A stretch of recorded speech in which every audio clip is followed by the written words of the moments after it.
Hello viewers, तो आज हम करेंगे NCERT exemplar class 10 exercise 8.3 question number 7। tan theta plus tan 90 degree minus theta equals to secant theta secant 90 degree minus theta. ये देखिए, इसमें हम क्या करेंगे। देखिए, tan 90 डिग्री माइनस थीटा ये कॉम्प्लीमेंट्री एंगल की तरह से लिखा है, तो यहाँ पर इसको tan को कॉम्प्लीमेंट्री में चेंज करेंगे। ठीक है, तो tan का कॉम्प्लीमेंट्री होता है cot, तो tan 90 डिग्री माइनस थीटा की जगह हम लिख सकते हैं cot थीटा। ओके, तो यहीं से इसको स्टार्ट करते हैं। सो वी हैव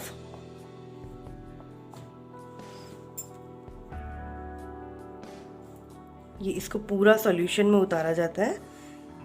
तो tan, यहाँ से स्टार्ट करते हैं। We have LHS tan theta plus tan 90 degree minus theta. Okay, तो यहाँ पर हम इसको एज इट इज़ लेंगे tan थीटा, और इसकी जगह पर tan 90 डिग्री माइनस थीटा की जगह हम cot थीटा लिख सकते हैं, क्योंकि इसका कॉम्प्लीमेंट्री cot है, क्योंकि इसके अलावा इसमें हम और कुछ नहीं कर सकते।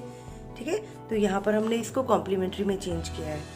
अब इसके बाद हमारे पास अभी यहाँ ना ही हमें कोई चीज़ कॉमन मिल रही है, ना कोई आइडेंटिटी हमें यहाँ से मिल रही है। सॉरी, यहाँ मुझे cot थीटा लिखना है। राइट, देखिए tan theta plus cot theta, तो इसके बाद हमें कोई आइडेंटिटी भी नहीं मिल रही और कुछ कॉमन भी नहीं है, तो इसे हम इस पूरी टर्म को साइन और कॉस के टर्म्स में कन्वर्ट करेंगे। तो tan थीटा को हम क्या लिख सकते हैं, sine theta upon cos theta. Right, sine theta upon cos theta, और cot थीटा को हम लिख सकते हैं cos theta upon sine theta. Okay, cos theta upon sine theta.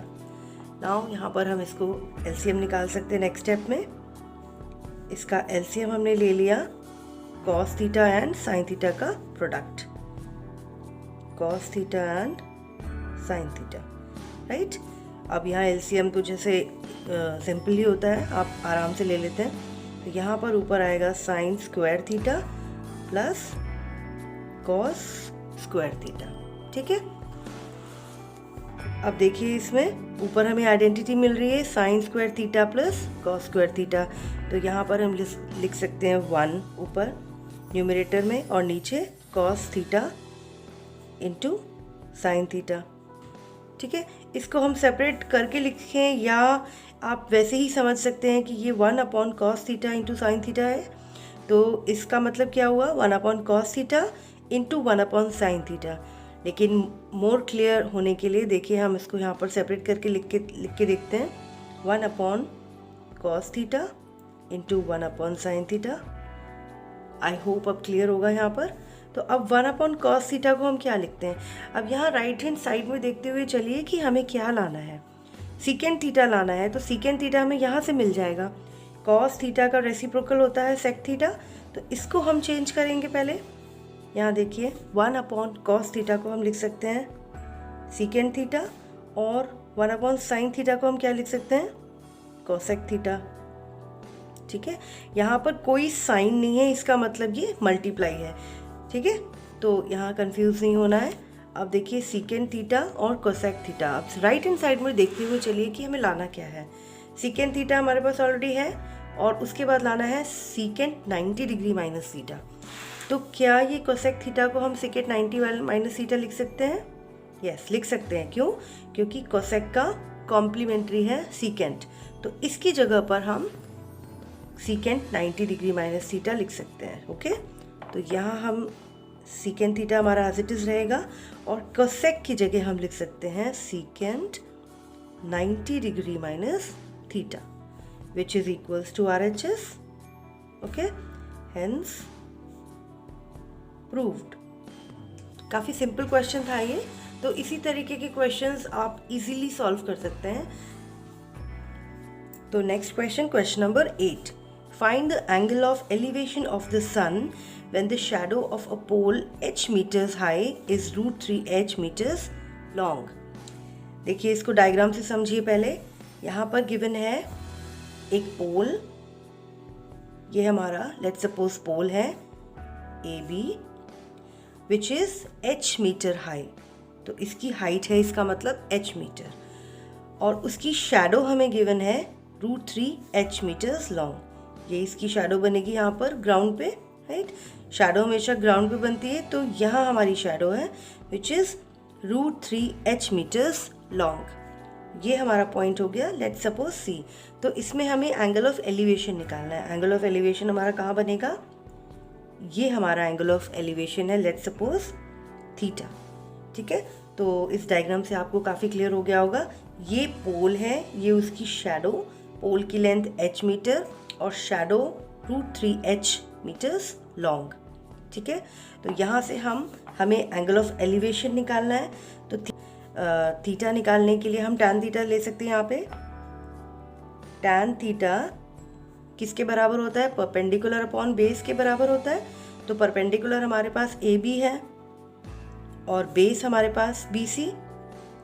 तो ए बी की लेंथ हमें h दी हुई है which is equal to h upon, और बी सी की लेंथ हमारे पास है √3h, ठीक। तो tan theta equals to h upon √3h, देख सकते हैं आप। तो h से h कैंसिल हो गया, तो क्या आया, tan theta equals to 1 upon √3, ठीक। अब देखिए यहाँ पर 1 अपॉन √3 tan की कौन सी वैल्यू देता है हमें, tan की, यहाँ मैं नेक्स्ट स्टेप में लिख के दिखाती हूँ। tan theta equals to 1 upon √3 हमारी होती है tan की 30 डिग्री की वैल्यू। तो यहाँ से हमारे पास tan 30 equals to tan theta equals to tan 30 degree मिल गया है। Therefore theta equals to 30 degree, ठीक है। तो ये हमें एंगल मिल गया 30 डिग्री। ओके, तो नेक्स्ट क्वेश्चन देखिए, if √3 tan theta equals to 1 then find the value of sin square theta minus cos square theta. अब यहाँ पर हमें इसकी वैल्यू गिवन है, तो देखिए √3 tan थीटा इक्वल्स टू 1, तो ये √3 हमारा उस साइड पे चला जाएगा। तो क्या हमें मिलता है, tan theta equals to 1 upon √3। अब प्रीवियस वाले क्वेश्चन में आपने जैसा किया था वही हमारी वैल्यू आ गई। तो 1 अपॉन √3 की जगह हम क्या लिख सकते हैं, tan 30 डिग्री, क्योंकि tan 30 डिग्री की वैल्यू 1 अपॉन √3 होती है। यहाँ से हमें थीटा मिल जाएगा, theta equals to 30 degree, okay. और हमें यहाँ निकालना क्या है, sin square theta minus cos square theta, sin square theta minus cos square theta, ये हमें निकालना है। तो थीटा की वैल्यू 30 डिग्री आ गई, तो हमें यहाँ क्या निकालना है, sin स्क्वायर 30 डिग्री। तो हम यहाँ पर थीटा की जगह 30 डिग्री वैल्यू पुट कर देते हैं। तो sin square 30 degree minus cos square 30 degree. अब sin 30 डिग्री की वैल्यू है और उसका ये स्क्वायर, इसी तरीके से cos 30 डिग्री की वैल्यू यहाँ पुट करेंगे और उसका स्क्वायर। तो sin 30 डिग्री की वैल्यू क्या होती है, 1 अपॉन 2, तो 1 अपॉन 2 का स्क्वायर, और cos 30 डिग्री की वैल्यू होती है √3 अपॉन 2 उसका स्क्वायर। आप इसको इजीली सॉल्व कर लीजिए। यहाँ पर 1 अपॉन 2 का स्क्वायर, तो 1 का स्क्वायर 1 और 2 का स्क्वायर 4, इसी तरीके से √3 का स्क्वायर 3 और 2 का स्क्वायर 4, ठीक है।